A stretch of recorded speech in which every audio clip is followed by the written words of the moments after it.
Have you ever felt like you were wasting time taking a class in college that has absolutely nothing to do with your major, asking yourself the question, when will I ever apply this in real life?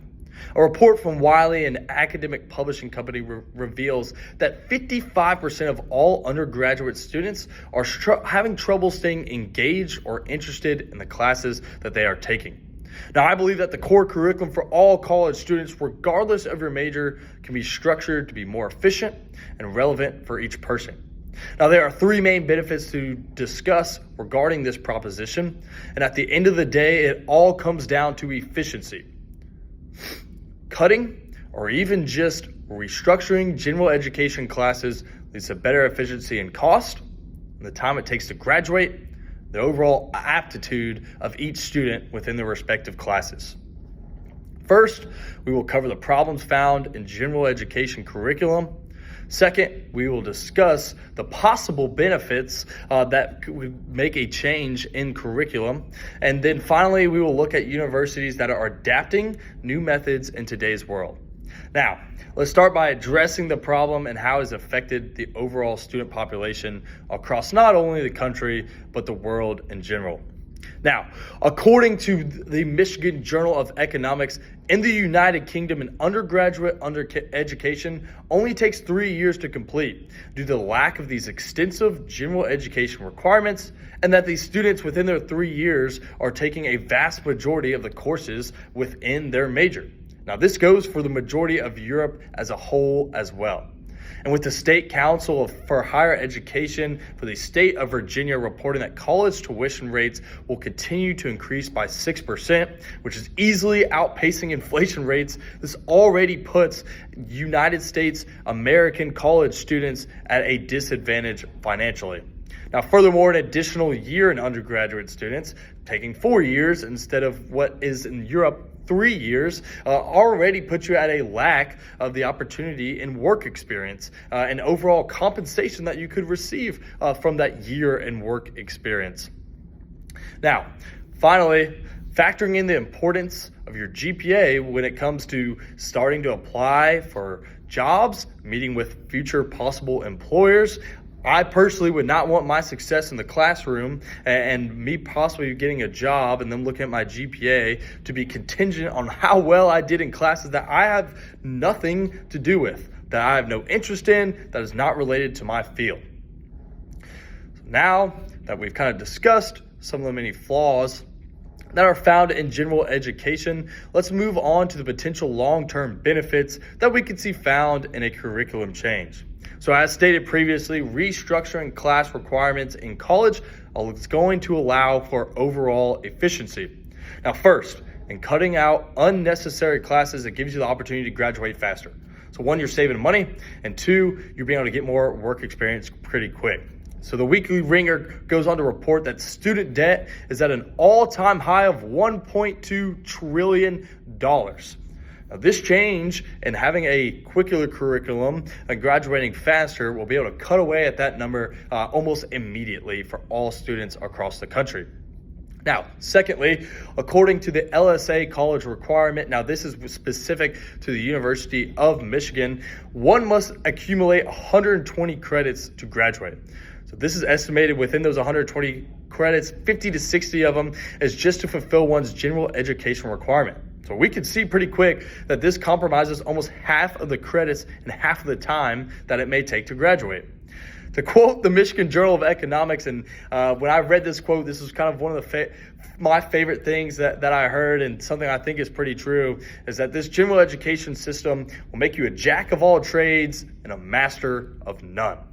So to put it in perspective, and this is something kind of, that I have tweaked to kind of cater towards this specific example, but say you have to have a surgical procedure done.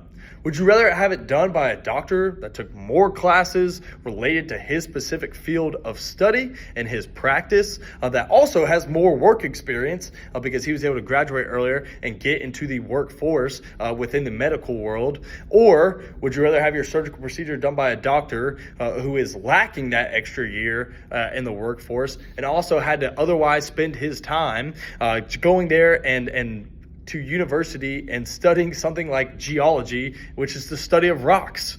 So I think that's pretty simple decision there for me, at least, that I'm going to want the guy that is more prepared and knows more within his field and has had more time in the workforce as well. Now, these are just a few examples of the negative effects of general education. But thankfully, universities across the country are starting to take notice of this problem and adapt new forms of curriculum.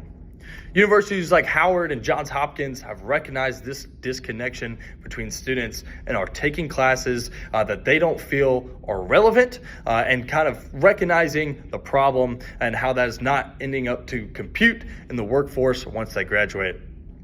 So, in a report by the Chronicle, working on long-term projects is a key for many successful graduates, as well as having a mentor, specifically a faculty mentor, as they have tied that to seeing a lot of success between the students they've had over the many years.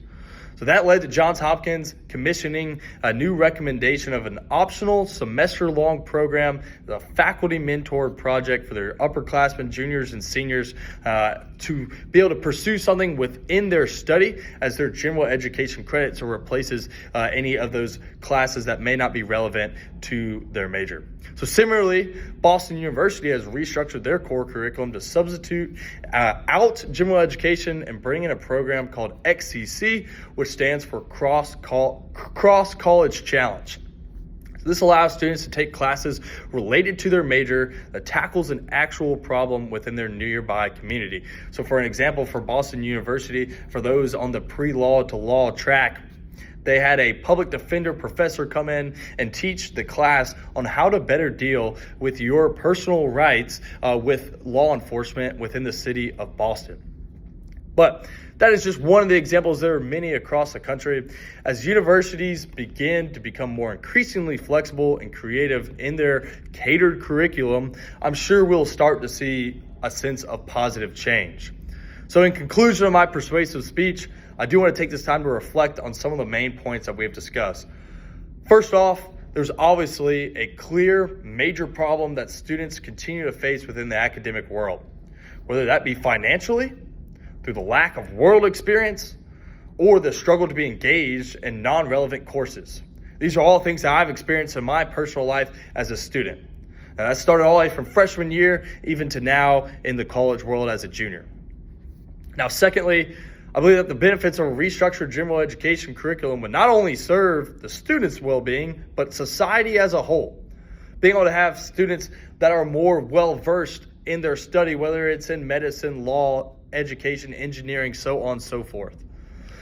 And finally, universities are starting to realize this growing problem and have begun to adapt, which I'm very grateful to see. I'm excited to see where that goes. And that leads me to say, I believe that generations entering the workforce in the future will be more prepared and be more experienced, and that will ultimately better the world's future.